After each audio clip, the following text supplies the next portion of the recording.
All right, everyone, welcome to this live Q&A session with Molly from MFit Workouts. We are so happy that you're here, whether you're here live or watching the recording.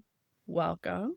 So we're doing these Q&As quarterly right now, and I think it's just really fun to bring other people in. Molly and I share very similar views on health and healing, so we're very much aligned, and Molly is more of the fitness side of things, which is outside of my wheelhouse. So it's fun to bring an outside perspective into that fits right with what we talk about here at Pulpit Makers Wellness.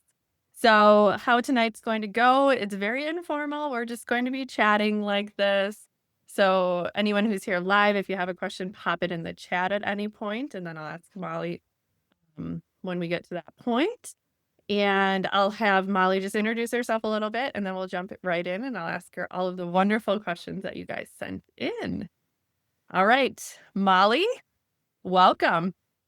Thank you for having me. I'm excited to be here. Yeah, I love being able to come into your community and provide a different perspective from like the nutrition, the gut health. Now I'm bringing you the fitness aspect that I know a lot of people also have questions about. But hello, if you don't know me, I'm Molly. I am the founder of MFit Workouts, which is an online fitness platform where we combine stress conscious exercise with lifestyle coaching to just really help women feel amazing in their bodies. So we do a lot of work with people dealing with hormonal imbalances or chronic stress, people going through that perimenopausal stage who just like feel like they don't have a lot of control over their body right now, and just helping them align their workouts and their habits with what their body is asking for. So that's what I like to do.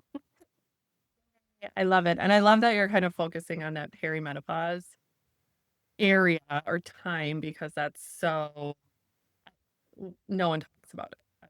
So I love that you're focusing on that. It's a confusing time when your Yeah. hormones changing either from perimenopause or from like stress or just like hormone sensitive conditions like PCOS or endometriosis, anything like that. Anything where it's just not easy to navigate. Yeah. For some reason, I love working with that. Yay. Well, yay, you fit right in with what we talk about here. So love it. Love it. Okay. So, and I will send out all of Molly's contact information and where you can find her in the recording when I send out the email with the recording. So you'll definitely have to follow her on social media. She has amazing content out there, and do all things, absorb all the things Molly has to offer. Okay. All right.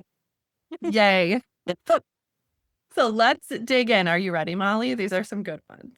I am ready for all the questions. Yay. Okay, let's hit a really popular one right now. Everyone's talking about zone 2 training. If you could explain, this question is, what's the deal with zone 2 training? Do I need it? So maybe go into kind of what it is Mhm. and why everyone, like why it's so trendy right now, and then your take.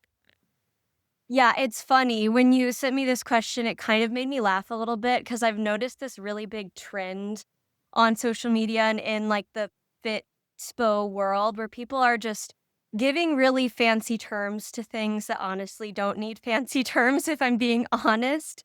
Like, I've been working in the fitness space for 13 years possibly, and I have never once told a client that they need to do zone 2 cardio. That's just not a statement I've ever made because it's just not really a term anyone needs to be using. But I will talk about what it is. It basically just means moderate intensity cardio.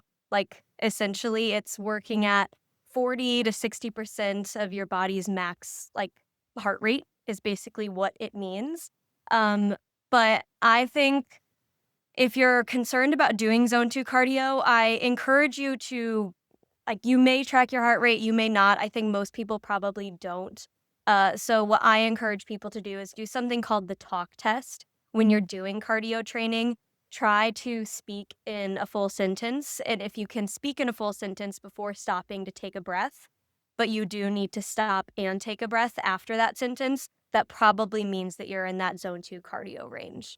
Um, 'Cause I could get into all of the, like, math of it all, of figuring out what your max heart rate should be, figuring out how to track your heart rate in a effective way, but also most of us are just wearing activity watches, which really don't track your heart rate in the most accurate way. If you are trying to train in a really specific zone, you would need like one of those heart rate monitors that goes around your torso to like really find out what your heart rate is at any given time.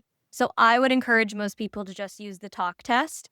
And if you're exercising in a way where you either can't speak at all or you need to stop and take a breath after every single word that you say, that means you're not in zone 2.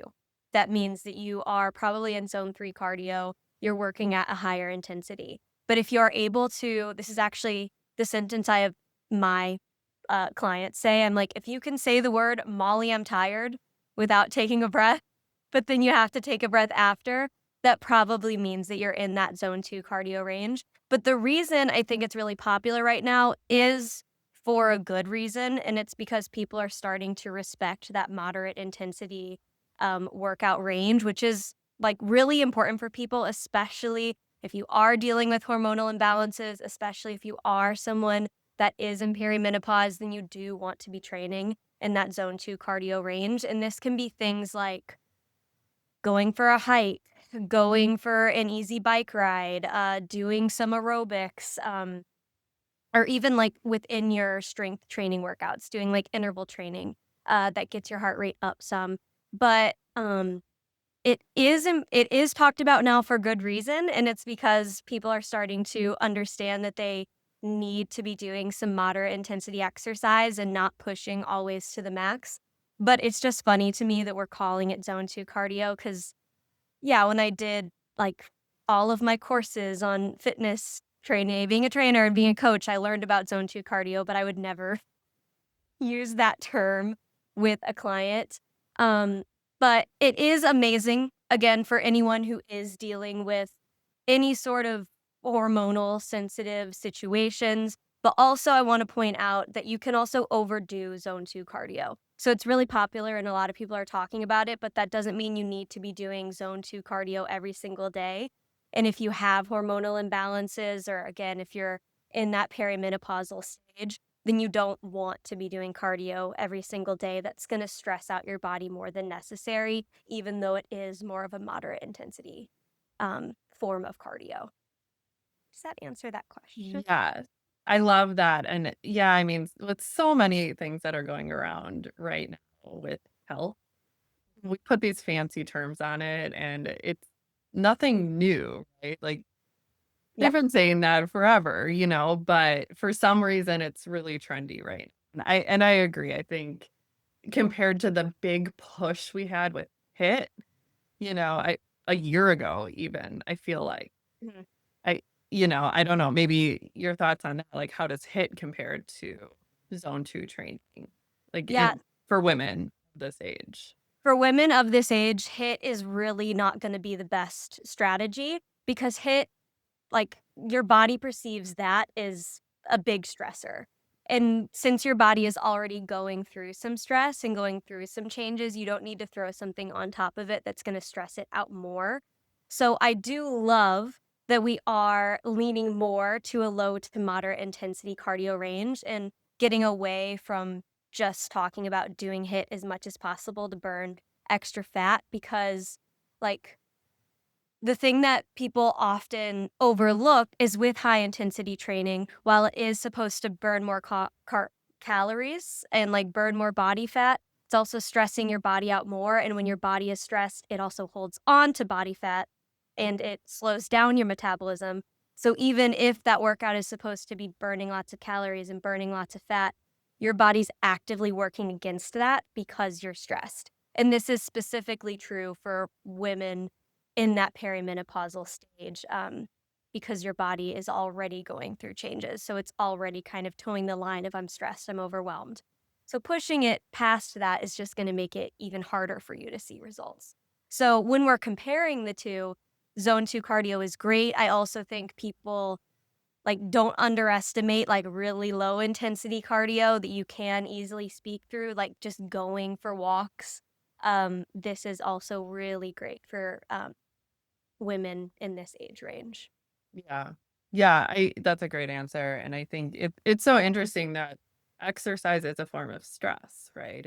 but it's good stress. And it's Yeah. stress that we need, but it's still stress. So if you're in that really intense, constant fight or flight mode, even Mhm. exercise, like that can trigger things too. It So absolutely can. I mean, exercise literally is stress, but yeah, mhm, it's funny because I talk a lot about stress, like, in my world and with my community, but I also always say the goal isn't to remove stress. mhm, Like, we just need to retrain how our body manages stress. Um, so as just, like, a side tangent as well, like, after your cardio workouts, it's really important to do a stretch, do a cool down, like, bring your body back into a parasympathetic state where it feels calm and relaxed after doing something that does stress out your body, because that can kind of help balance out the stress that you just put on your body and the stress that you're probably about to step into with the rest of your day.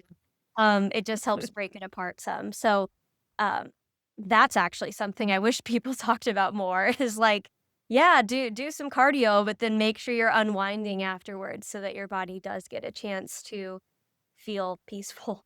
yeah. Yeah, that's a great point. You're busting it in the gym and then to just totally undo that, right? Mm, That's totally a bummer. So, yep. that's great. Thanks.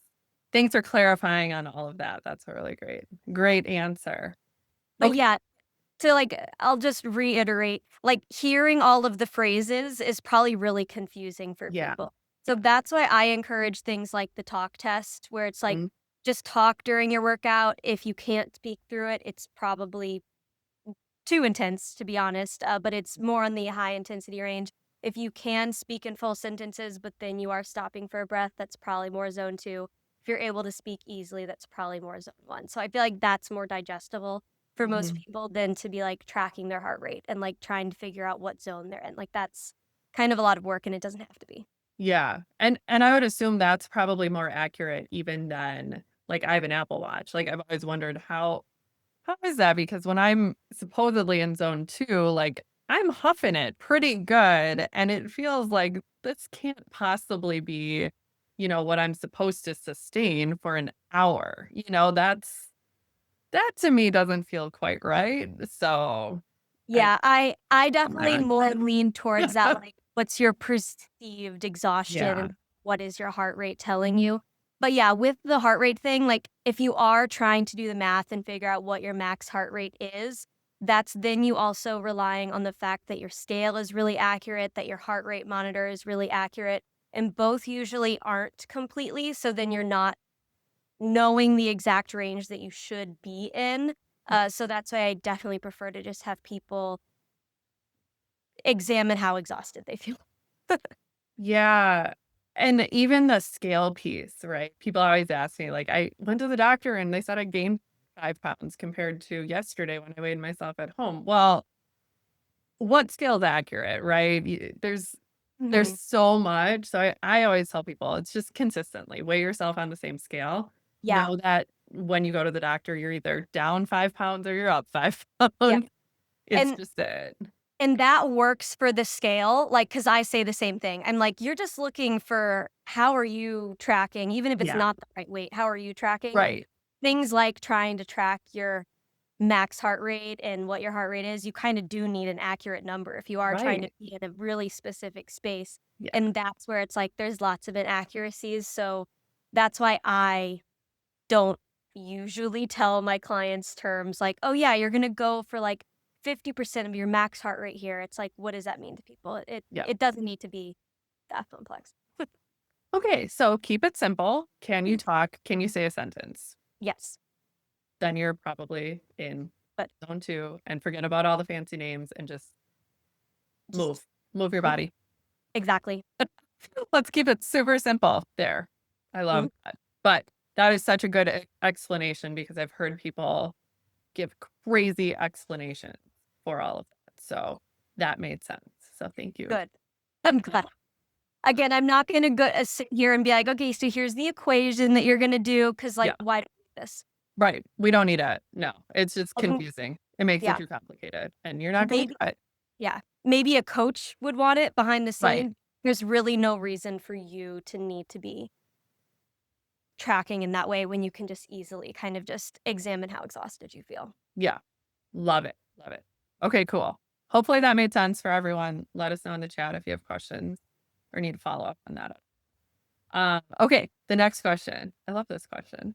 Should I wear underwear when I work out? I It's a great love that question. I love that question, and if the person who asked that is here, if you want to, like, follow up on the reason you asked, but I'm guessing that you probably asked for one of 2 reasons, and that's either, like, the vaginal health standpoint or the toxicity, like, conversation of it all. Um, but the answer is gonna be the same for regardless of why you asked, and that's it's kind of personal preference.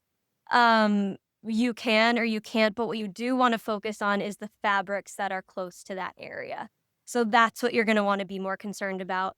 Like, way too much information, but I don't because I, like, grew up in ballet and gymnastics, and I'm sick of picking wedgies, and I just simply don't want to wear underwear when I exercise. So I choose not to, but, like, it's okay if you choose to wear underwear, but it really is the fabric choice that is gonna make the most difference if you are asking, again, for vaginal health, for, like, the toxic conversation of it all. So you're gonna wanna be looking for organic cotton or, like, organic materials, bamboo, something that's really breathable and light.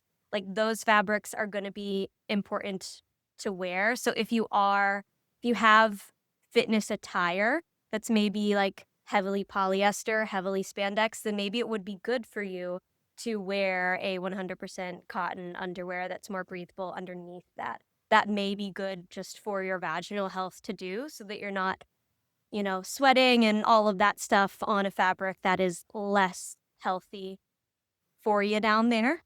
um, but you also want to look at how you're washing the things that you're wearing down there as well, which is a conversation I've recently been having within my own community, of like, what detergents are you using? Are you using dryer sheets? Like, because you do want to keep the fabric down there as clean as possible so that you're not absorbing unnecessary toxins. Like, if you're someone who's like really toxin focused right now, where you're like eating organic, you're changing so many aspects of your lifestyle, like, you can't forget about your underwear and the clothes you're wearing down there either, or how you're washing them. So from the toxic standpoint, how are you washing your clothes? What's in the fabric? And then from a vaginal health standpoint, you wanna make sure it's a really breathable fabric that you're wearing down there. But you also just wanna make sure you're not sitting in your sweaty clothes as well. Like, whether or not you're wearing underwear or not, you would wanna change out of whatever is down there after you finish your workout right away. And I'm definitely speaking from experience there because I used to teach, like, back-to-back hot yoga classes, and I was just in that sweaty stuff for way too long, and that was not good for my health, and I saw that firsthand. But yeah, so there's just a few things you do wanna be conscious of. You can wear underwear, you cannot wear underwear, that's your, like, personal choice, but just pay attention to fabric, how you're washing the fabric, and then change out of that fabric as soon as you finish, especially if you're sweaty. Yeah. That's really, really good, and I think, just in terms of people always say, like, "Do I need to buy organic clothes and organic everything?" And that's a lot to like, that's overwhelming, but if you think about it, like, your underwear, just because of the nature of that, whenever anyone asks me about that, I always tell them, like, "If you're gonna spend money on organic anything, make it be organic personal care products, so, like, tampons, liners, Mhm. pads, whatever, and underwear, because your body absorbs it, and that vaginal microbiome, that gut microbiome are right there, they're absorbing those chemicals, and not to mention sweat and everything else, so yeah, I love that from both perspectives there. Yeah. And again, that's a conversation that's kind of been happening more within my community of people kind of being concerned, like, should I swap out all of my active wear for like non-toxic clothing? And like, that's honestly kind of hard to find and kind of expensive to find in the Yeah, fitness space. So I said exactly what you said, where it's like just focus on what's like in really sensitive areas and what's really mhm, close to your skin. So things like underwear and like maybe even things like sports bras can be things that you like focus on first. But yeah, um, again, if you have kind of a lot of like tight leggings and tight biker shorts that are not the best fabrics, then I would say you probably should then be wearing underwear that is Mhm. cleaner and more breathable for Yeah. that alone. Yeah. Yeah. Yeah. That's a great I love that. At a barrier. Yes. Yes, it's a barrier. That's a good Yeah. way to look at it. Yeah. Okay. Hopefully that answered that question. I don't see any follow-up, so hopefully, uh, that answers that, but what a fun That's conversation. I I like that question. That's I fun. do too. I And do it's too. I feel like a question that a lot of people like just wouldn't ask. Mhm. And I love that someone asked it. Yes, I do too. I love it because we talk about all those things here, and that's amazing, and I love that we can ask you those questions too. So, I love it. I love it. All right. Let's switch away from the undies conversation. Um, so this goes a little with what you were saying with the first answer to the first question. So I'll read the whole thing. I want to add in a yoga session a few times a week, but I'm already exercising for an hour 5 days a week. So it's hard to add in more time, but I want the benefits of stretching and stress reduction. Any tip? Fit it all in. How do we do this? How do we plan our week?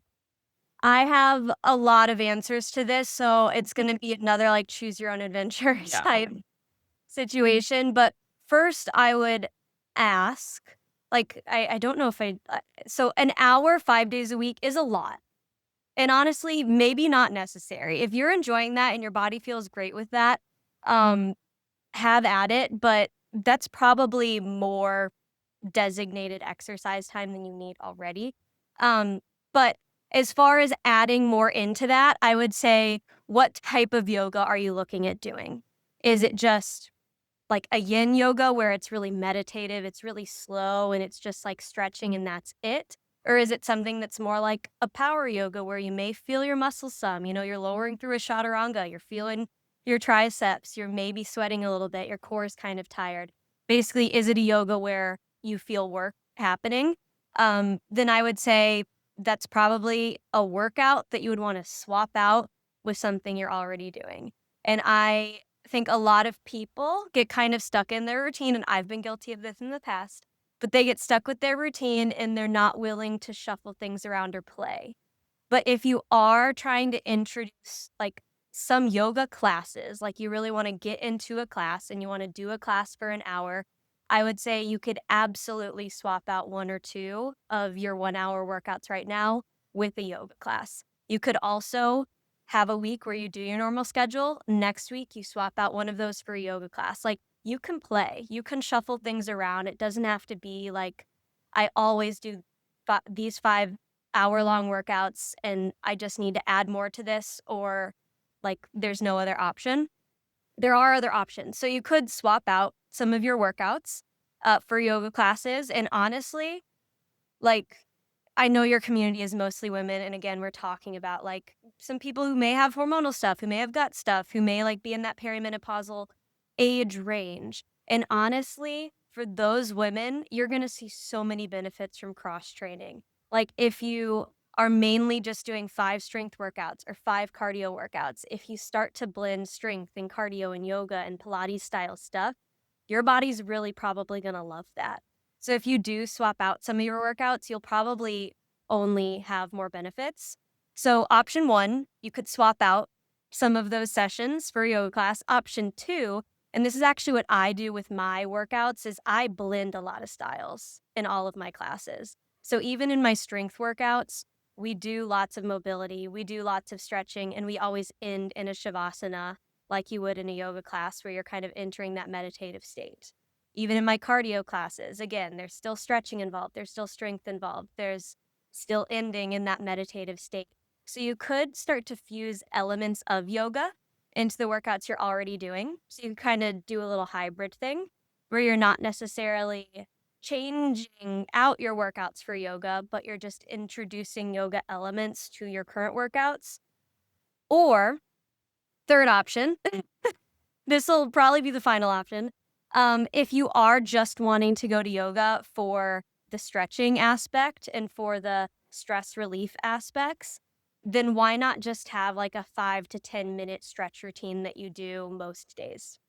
Like, that would be totally fine, and again, your body would probably love that if you, like, ended each day with a 5-minute stretch and, like, a little bit of relaxation, and that was, like, a part of your bedtime routine. That could be your morning routine. Mhm. Something I've recently started doing is I'm trying not to check my phone right when I wake up because it's, like, just bad for stress and hormones and all that. So I will usually stretch for, like, 3 minutes, and it'll be really easy stuff. Like, I'll do a flat back stretch, which is basically just like a down dog, but standing. I'll like arms up. I'll do like a sun salutation type thing. Like I'll do some basic stretches to start my day.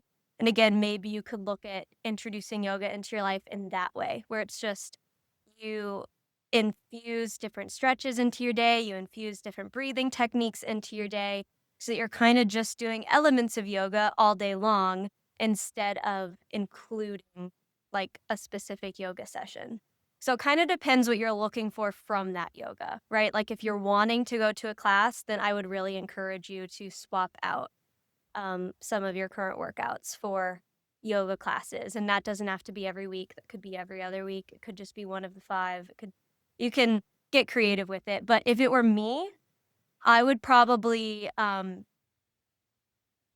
do options 2 and 3, where it's infusing elements of yoga into my workouts and then also just having, like, a designated 5 minutes to stretch most days a week, so that you're getting those aspects you want, but not sacrificing on a schedule that you maybe already really like and that's working. But if you're 5 days a week 5 hours isn't currently getting you the results you want, I would also encourage you to maybe look at changing it. Because if you're doing all that work, but you're really tired, your hormones are a mess, your gut is a mess, you don't feel the best, an hour long workout is really not necessary for most people. And that's coming from someone that used to work out like 2 to 3 hours every day. But now I do 30 minutes max, not even every day. Yeah. So, you could do less. But if you really like what you're doing and you're seeing good results, I'm not gonna say, like, change it, but you may not need that much as well. Yeah, that's a good answer, and I think we get stuck on the, "Well, if I'm gonna do yoga, it has to be a full hour-long class," or, "If I'm going to lift weights, it needs to be full 60 minutes," and I think that's just how so many of us think because that's we grew up with exercise classes or whatever, gym class even. PE ruined us. Yes. An hour every day. Totally, totally. But, I mean, we're not going to break our bodies, right? So, say we swap out something like a cardio day, maybe for a power yoga class. If that feels good, like, go with it, but you're not going to break your body. You're not going to do something, that you can't undo, like, so it doesn't work, like, you feel terrible after taking out that one day of cardio or whatever, then go back to it. Yeah. You won't know, right? You can kinda that's what you're saying with play, right? Yeah, play with it, and, like, you also like how you said you can't permanently break your body, but also you can do too much, and that can, Yeah. like, make things tough for a bit, and that doesn't break you permanently, like, almost everyone I work with comes to me broken. And Right. Same. fix it, because things are fixable. Yeah. Um, but, you don't wanna be like, "Oh, I'm doing 5 hours, at the gym already every week, and now I wanna do 2-hour-long classes." That means you're never resting, and that's Mhm. not what you need, and that would have negative benefits. So I would say, yeah, play. Like, play with it, experiment with it.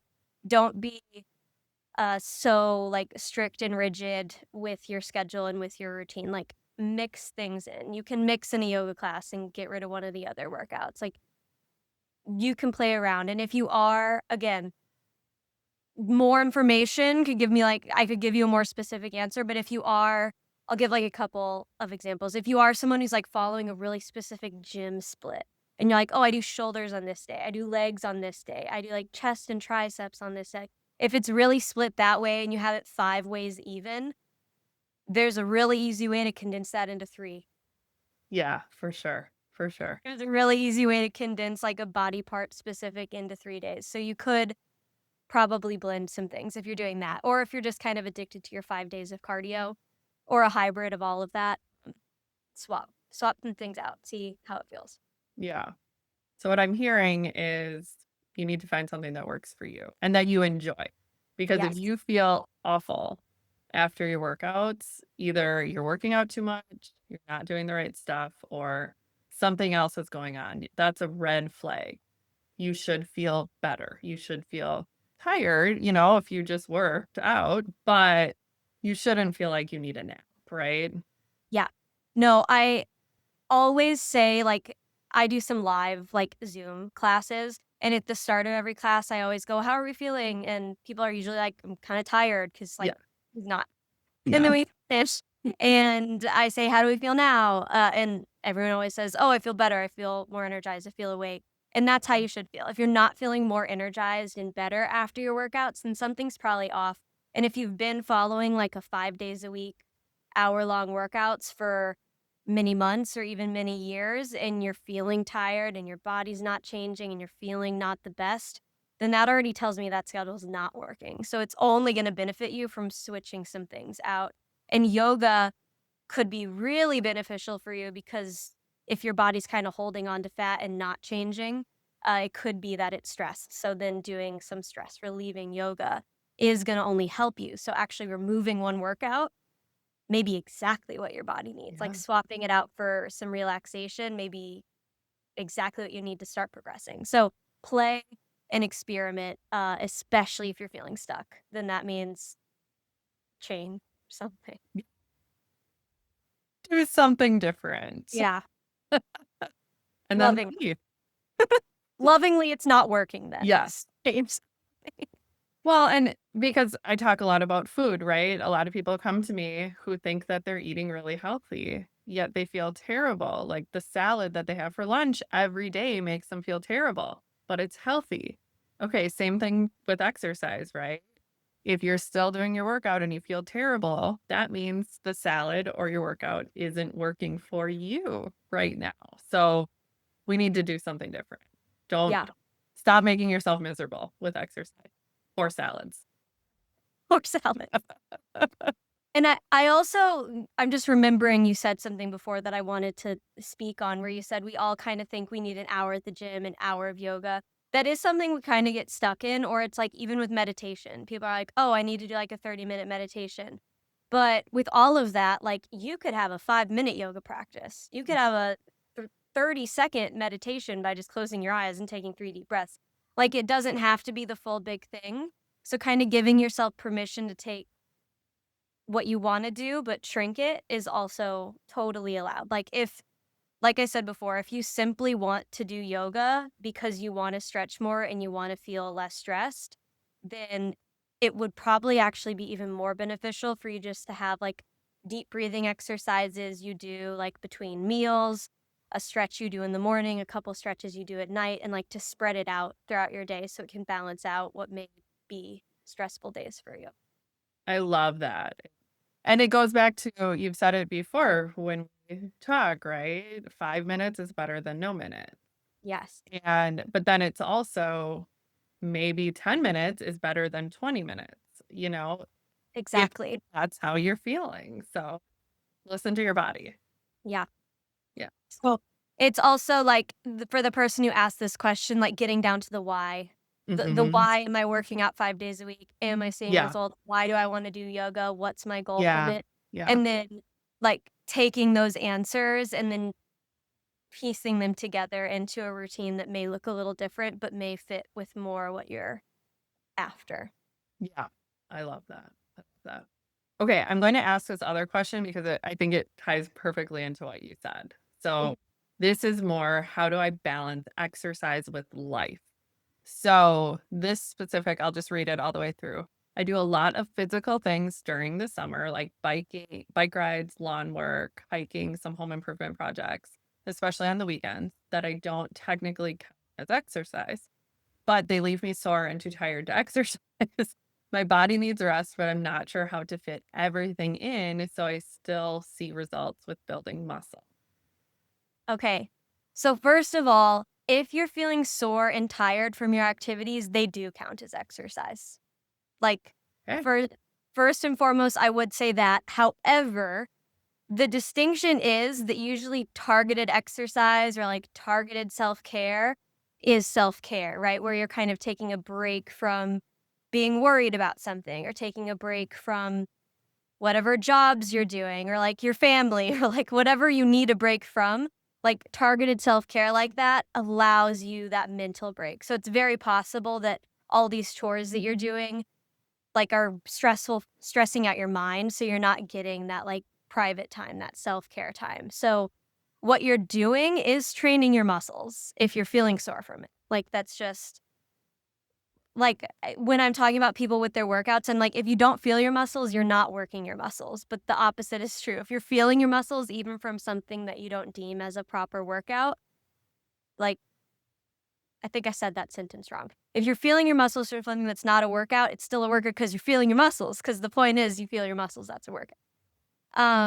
So I would like have that like awareness where you can count that as I trained my muscles today. So you could still build muscle with like living a very active life in that way. And in the summer, lots of people are very active. And I'm a huge advocate for allowing, again, play with your schedule, or you don't have to have this hard and rigid routine and you can play with it. You can be like, okay, well, in the summer, I'm gonna go kayaking with my kids, or like I'm gonna like I have to mow the lawn all the time. I have to do all of this gardening or like all of this stuff that you're doing. You can count that as a workout, but you still want to have targeted time for self-care.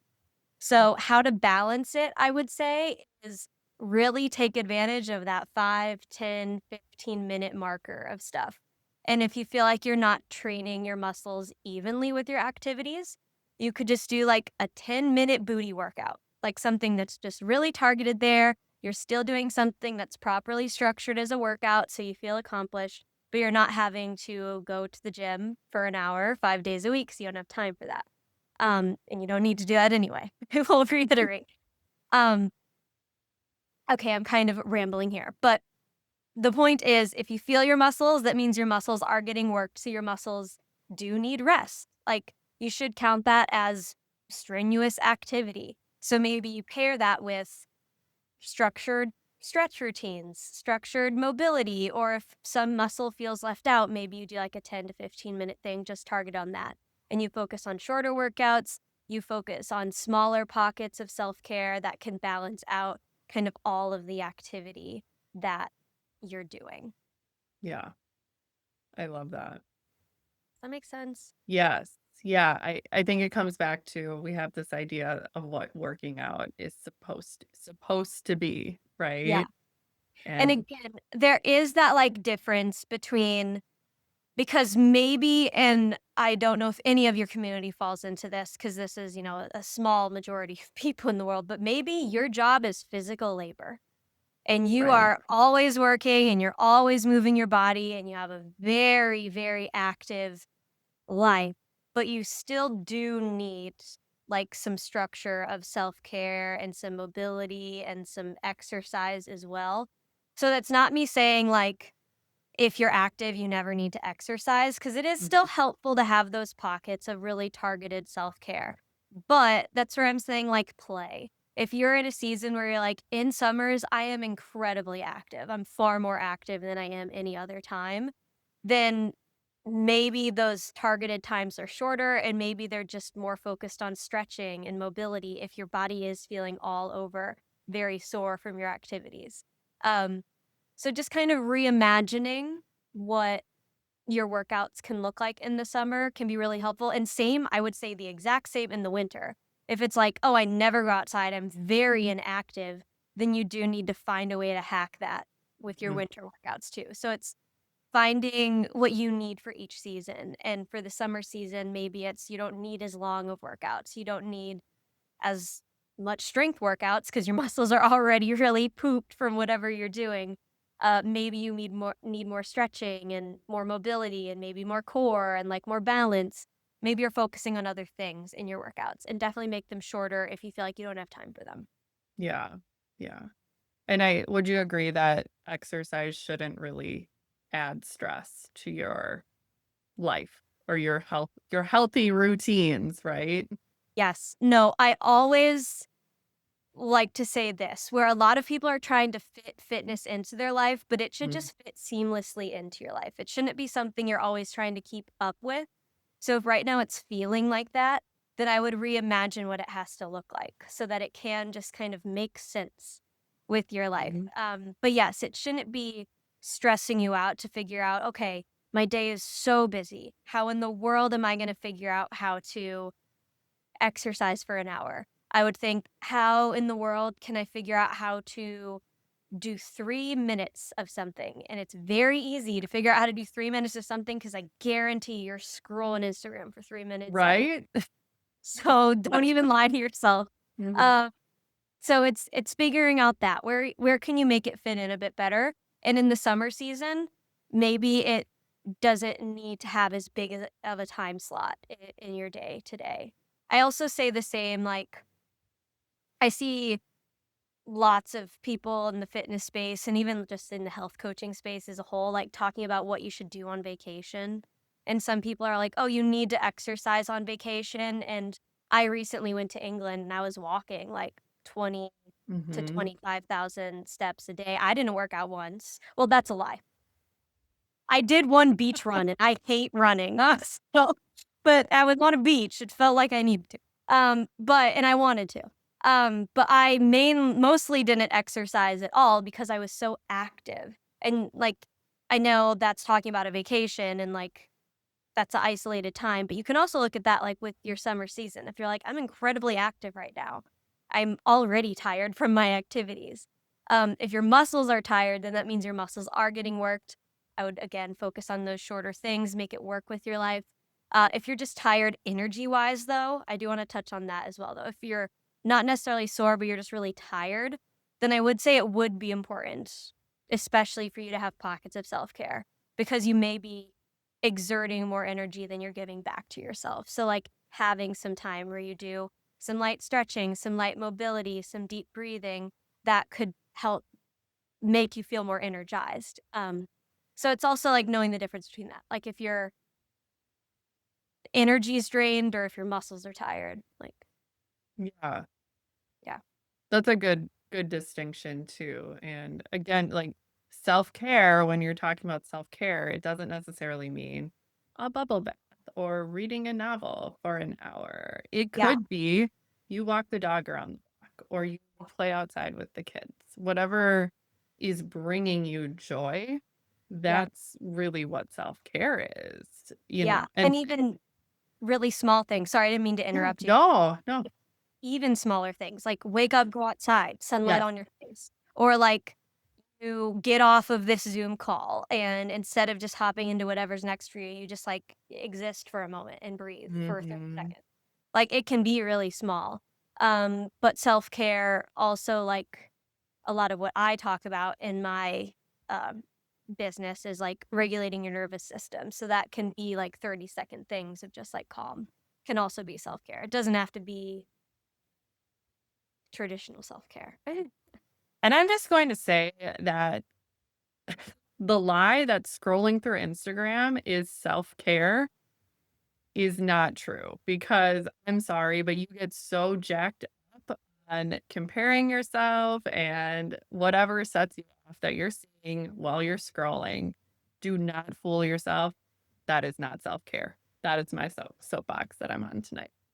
It's stimulating your nervous system for sure. Yes. So, like, if that's like a brain off activity for you, you can call it that, but you need other self-care. Yeah. Call it what it is. You're Right. dissociated. Right. Exactly. Oh, social media. Yeah, Okay. That's a great thank you for kind of walking us through that, how to balance exercise, the stretching, but then also real life. I think that's yeah. really important to figure that out. Thank you for that. Anything else you wanted to say about that part? No, just like allow for there to be flexibility. Like Yeah. allow to play. You don't have to have those rigid rules. Like let that be your closing thought on that statement. Yeah, that's a good one. I love that. Let And if it's yourself. not feeling good, it's not working. Yes. Yes. That could be like the title for this Q&A session. Yeah. If it Uh, doesn't feel good. It's not working. If wearing underwear when you work out doesn't feel good, then don't do Take it. it off. Just take it off. It's fine. Oh boy, such I a am good such an question. underwear hater though. It's just I again, I think it's from living in a leotard from the ages like 3 to 18, but Yeah. I don't need that. Yeah, I'm the same way. I played club volleyball, and Okay, I yeah. could not wear underwear with Yeah. spandex, and it's still ingrained in me. So I feel your pain. TMI on this call, but it's Just okay. seriously, but I think people who don't know me like, "What's going on?" I know. Oh no, they expect it. I talk about poop all day long every day, so that's fine. Underwear is nothing out of the normal for us. Per All right. You kind of touched on the cool down after a workout, but this question was, do I need to do a warm up before lifting weights? And what would that Yes, you absolutely do. what would it look Yes, absolutely do. like? I will explain what it should look like, but you do for kind of 2 reasons. Like, you probably hear about injury prevention, and that's definitely one good reason to Mhm. one important reason to warm up, but also coming back to your nervous system. It's nice to like, your workout should kinda do this.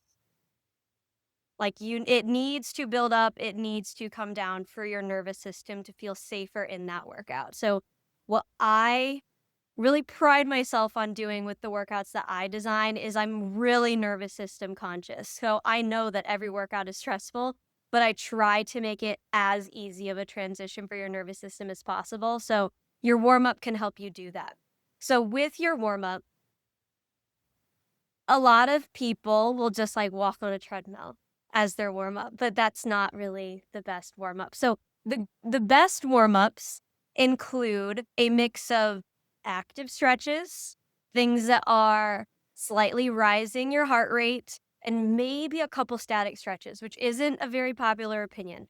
But I think it's like if your body's hurting, if you're experiencing like some imbalances in your body, it can be nice to like start with 1 or 2 static stretches and then start to make them more active and then start to slowly get your heart rate up and then get into your workout.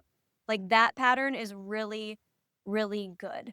But for the most part, I would say active stretches. So I pretty much always do the same warm up in all of my workouts. Like if any of your community has ever done my free trial or tried one of my workouts, they will have seen it. I like swing out the arms, I swing them up and down, I open up the hips, I do some like stationary like butt kicks, reach side to side. Like it's just like get your body moving in a bunch of different angles and ways and like ranges of motion.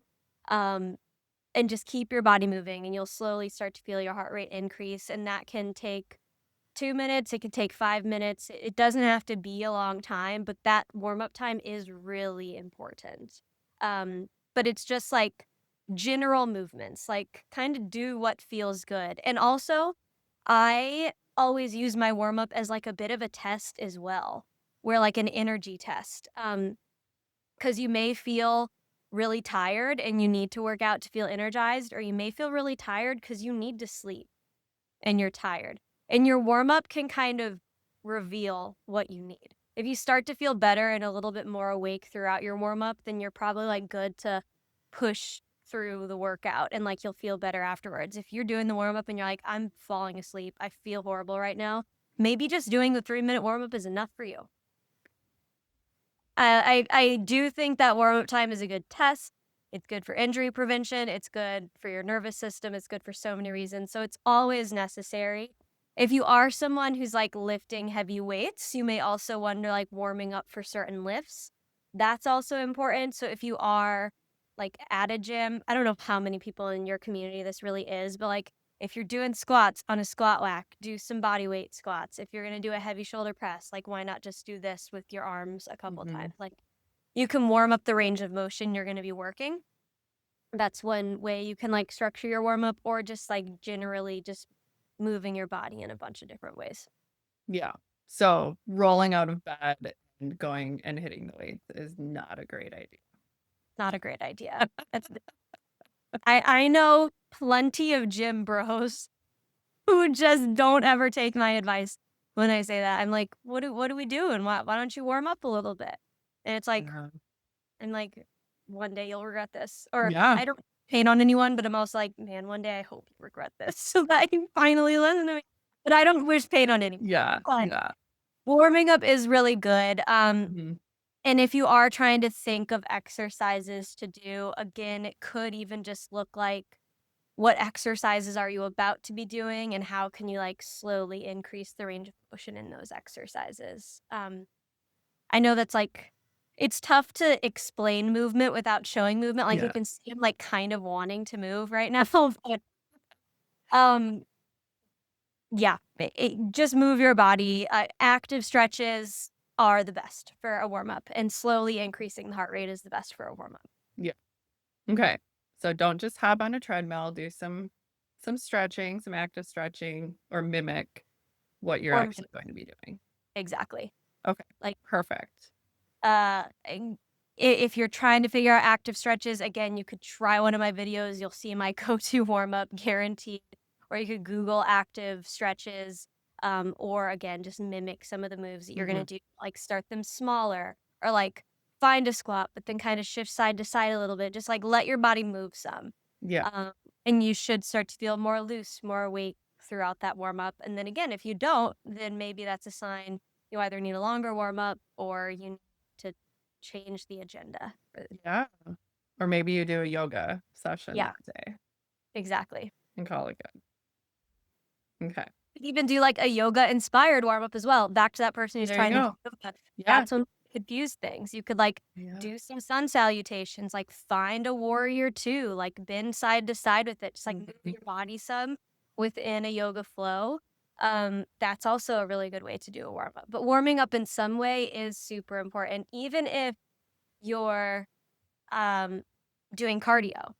A lot of people will be Okay. like, Yeah. "Okay, yeah, I'm gonna go for a run, so I'm just gonna walk some first, and Yeah. then, like, do some active stretches and stuff." And a lot of people do the same after, where they'll, like, skip their cool down because 'cause they're like, "Well, I only just, like, went for a run, or I did a hike, or I went for a bike ride." Like, still structure it the same way. Like, do a bit of mobility before, do a bit of static stretching after. Yeah. Okay. That's a good reminder for the cardio too. Keep this simple and I mean, just do the same warm up Yeah. every time. I Don't overthink this. I do basically the same warm-up exercises. Sometimes I'll get spicy with it and try something new, but, for the most part, I have, like, my go-to movements because I know this is getting the whole body awake. So just Yeah. get the whole body awake somehow. Love that. Okay. All right. Cool. So that's our warm up. Now, the $1,000,000 question. And I'm sure you could go on and on and on about this. We could have like a 6-hour conversation about this, but Mhm. give me your go to response. How do I get rid of my belly fat? Yeah, that is the question that I Yep. actually probably get asked the most, and you probably get asked the most, Yep. to be honest.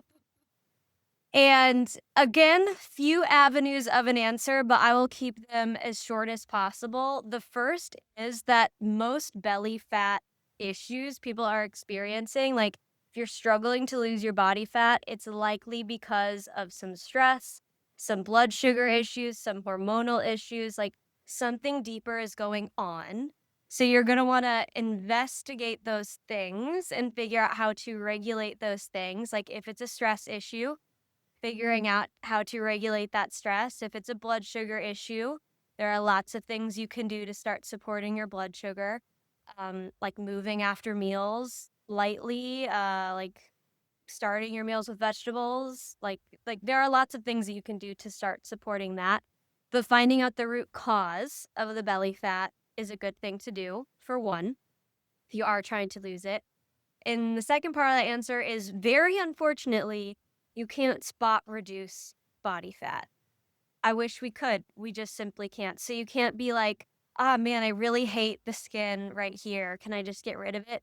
Like, you're just going to have to do the things that burn fat around your whole body, and eventually it'll get there.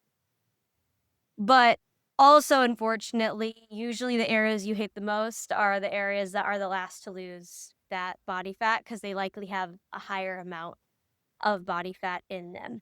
Um, but things like total body strength training is amazing. If you are trying to lose belly fat specifically, total body resistance training is what you're going to want to look at even more than high intensity cardio or even just like 1,000 crunches a day. Like, um, yeah, you're gonna want to. I wrote down some notes because I wanted to make sure I didn't ramble on this one because I definitely could. Yeah, strength training. Oh, and then just activity throughout your day as well. Being more active and walking throughout the day and like aiming to move all the time is really good for body fat as well. Because if you're just exercising a few times a week for 30 minutes, for an hour, and then otherwise you're not moving at all, you're just going to be in a constant game of catch up. So walk, walk, move around, find reasons to walk more. Like you can find really stupid reasons to walk more. Like if you work in an office, find the furthest bathroom to go to unless it's an emergency. Park further away. If you work from home, like keep your snacks, keep your food, like, or even keep your water far away so that you have to go and walk for it every time you want something. Like find reasons to walk more. I do something called like a productivity walk every day where like I'll do some of the tasks I can do on my phone while walking. Like I'll talk to clients or I'll do my social media stuff that I hate or like I'll read emails. Like I'll do that stuff while walking. Just find reasons to move your body more, do total body strength training, and find the root cause. And the root cause may very likely be some type of stress. So having some nervous system regulation throughout the day that you do goes a long way. So stress, walk, strength train. Yeah, I love that. It's not all about hours and hours of cardio, Yeah. right? And that can sometimes make the problem worse. It kind of goes back to what I said before, where it's like if you're working out at a high intensity or working out too much, even, your body perceives that as a threat and it perceives that as stress. And when your body is in survival mode, which it might be, it starts to hold on to fat. It starts to slow down your metabolism. It starts to mess with your blood sugar. And that's just going to cause you to store belly fat. So it's very possible doing too much cardio or doing too much as a whole can make you store belly fat. Um, so that's important to remember, like not doing too much to overcompensate for trying to lose that belly fat. Because I know a lot of people's natural instinct is like, oh, I'll cut carbs. Oh, I'll eat less. Oh, I'll do more cardio. Oh, I'll do a bunch more workouts. Um, but those things may be causing your body to be frightened. And in that frightened state, your body goes, we're going to store fat down here and we're going to not burn as many calories throughout the day. And we're just going to make your life really annoying. So, finding the balance of things, which is different for everyone, but finding the balance of things so that your body's not in survival mode. And then just really focus on being active throughout the day and then strength training. And then also with your strength training, making sure your core is activated properly as well is also really important. So there's a couple ways I like to explain activating your core in ways that I think work for people. So one is like, think about when you cough, how your abs feel when you cough. Mhm. Basically going for that feeling Okay, when you got are it. trying to engage your core. Because a lot of people will just suck in their belly. And that's very different from how it feels when you cough. Yeah. Or another really gross visual is if you throw up. Like, again, your muscles are kind of contracting, in on themselves when you do that. Or the less gross example, but kind of violent example, imagine someone, like, huge gonna punch you in this Yeah. and you would tense up. Like, you would tense up and, like, pull your belly away from them. Like, that's kinda how you wanna feel in your core when you are doing your strength workouts. That's how you can feel that engagement. So, you're either coughing or you're getting punched. Choose one. Choose one. Everyone's doing it right now, aren't they? Yeah. Me. For me, the punch works, but Yeah, a lot of that's a good people one. like the coughing analogy. Yeah, that's a good one. Okay. Not a lot of people like the vomit one, but I think No, it's I can imagine. But, I mean, that's a very strong visual, so Yeah, that is a great example. yeah. I But actually like that. a lot of people will just, like, suck in their stomach or just not really Mhm. know how to engage things. So I Yeah. think trying to visualize one of those 3 things can be really helpful to make sure your core is engaged properly. Mhm. Because you may, like, have seen I see this in men, like, men bodybuilders, how they'll have, like, abs, but they're puffy. Oh, yeah. Yeah. It's because 'cause they're not engaging properly. Oh, interesting. They're not Okay. contracting and pulling in as they should be, so they're building abs, but they're staying out. It's Ah. so don't do that, and a lot of people also, like, plank incorrectly, where they're, like, just trying to be flat, but you actually Yeah. kinda wanna be rounded, Mhm. in your stomach. Again, anything you're doing, think about that cough, think about that punch, and, like, focus on feeling that when you're doing your strength workouts, and then that's working your abs all throughout. Mhm. Also, with your strength workouts, it's nice to like, I like to sneakily train the core where it's like, do a single arm shoulder press instead of a normal shoulder press. That's instantly gonna work your core a little bit more. Like, do things that are more single-sided, and that'll Yeah. act core a bit more as well. But, again, you can do all of the right workouts, but if you're stressed and you're, like your blood sugar is messed up because 'cause you're stressed, then you're just gonna be storing that belly fat. So, first and foremost, work on that stress, work on the root cause of why your Mhm. belly is clinging to fat right now, and also just move a lot throughout the day. But then with those strength workouts, focusing on those 2 things should help. Okay. Yeah. And we can't spot train, so we Very important. have to do it all. You have to do it all. And that's where, like, I'll sometimes work with women who are like, "Well, my boobs are shrinking, but my stomach isn't." And I'm like, Yes. "It's annoying, but that just is what your body is choosing to do." Yeah. But also where you hold more muscle, it's easier when you have more muscle, it's easier for you to burn fat, so strength training and, like, getting your core stronger, can help with that as well. Like, build muscle so it's easier for you to shed fat from those areas, but, Mhm. yeah, you can't spot reduce. You can spot strength train, Mhm. um, but unfortunately, yeah, you can't Yeah. magically be like, "Okay, I'm choosing you today to Yeah. lose." That can't happen, but you can build muscle in that area, and building muscle in your core can make it a little bit easier for you to lose fat from that area. But again, find the root cause, walk a lot, strength train. Perfect. All right. Yay. And yeah, we could talk about this all night long. Yeah. So we'll kind of leave it at that. And so we don't overwhelm people with the belly fat question because I know that that's complicated, but breaking it down like that I think is very simple. Mhm. And of course, eating. So what Oh, happens in the yes. kitchen, which is mainly blood sugar, right? Yeah. So, yeah, we need to be figuring that side out as well. You can't just outwork out, a really crappy diet. So, it all fits together and it takes work, but you did not gain that fat overnight, so we can't expect to lose it. So, again, my soapbox for the night. No, it is very true. And yeah, I feel like a lot of women I talk to are like, "Oh, I just got old and now this is happening." And I'm like, Yeah. "This is habits that you have built Yes. over 40 years, my friend." It's not Um, aging. Yeah. and it's your body responding to habits that you've had for a Yeah. long period of time, and not, "Oh, just the fact that I am this age is why I am this way."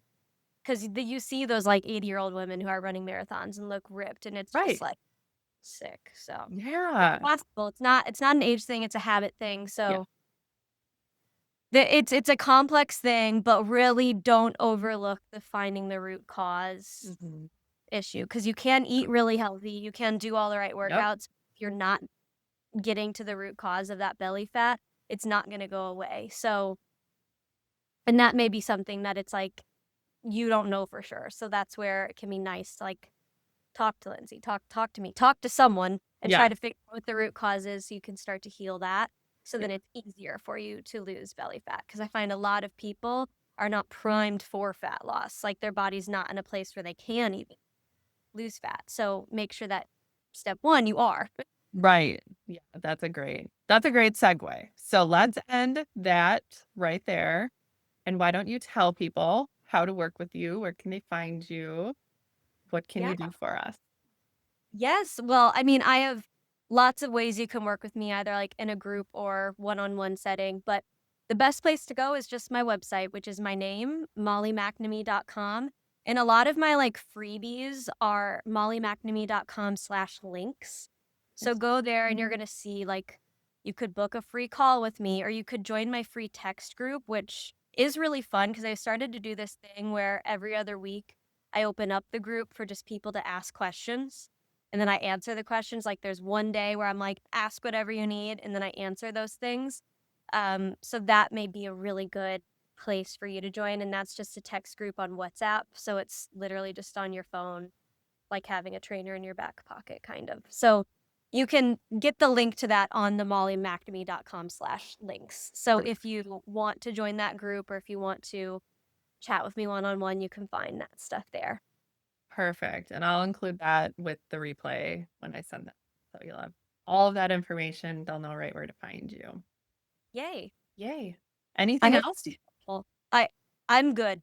I hope this is helpful.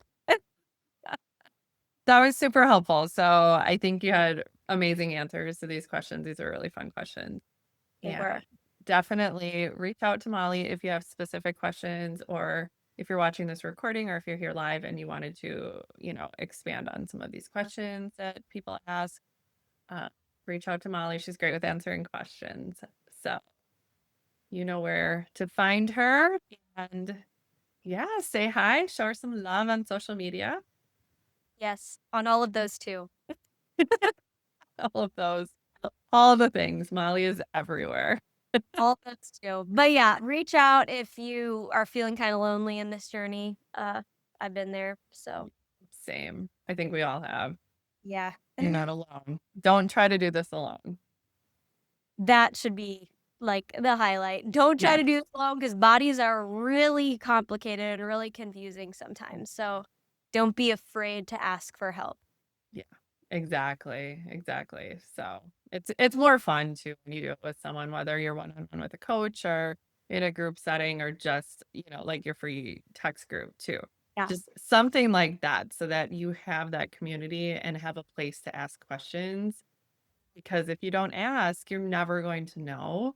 And it could just be a simple thing. It could be a Yeah. simple tweak that makes all the difference in the world. Or it could be something more complex that we Yeah. need to dissect a little bit more.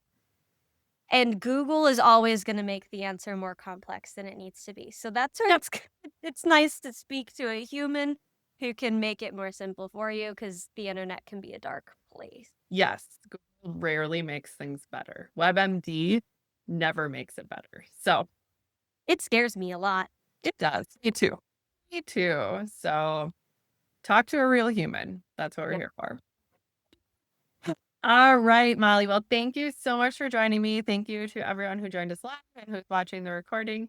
And please connect with Molly and take advantage of some of her freebies and her programs that she offers. They're really, really good. And I know you will love them. All right. Well, have a wonderful evening, you guys. Thank you so much for joining us. Take care.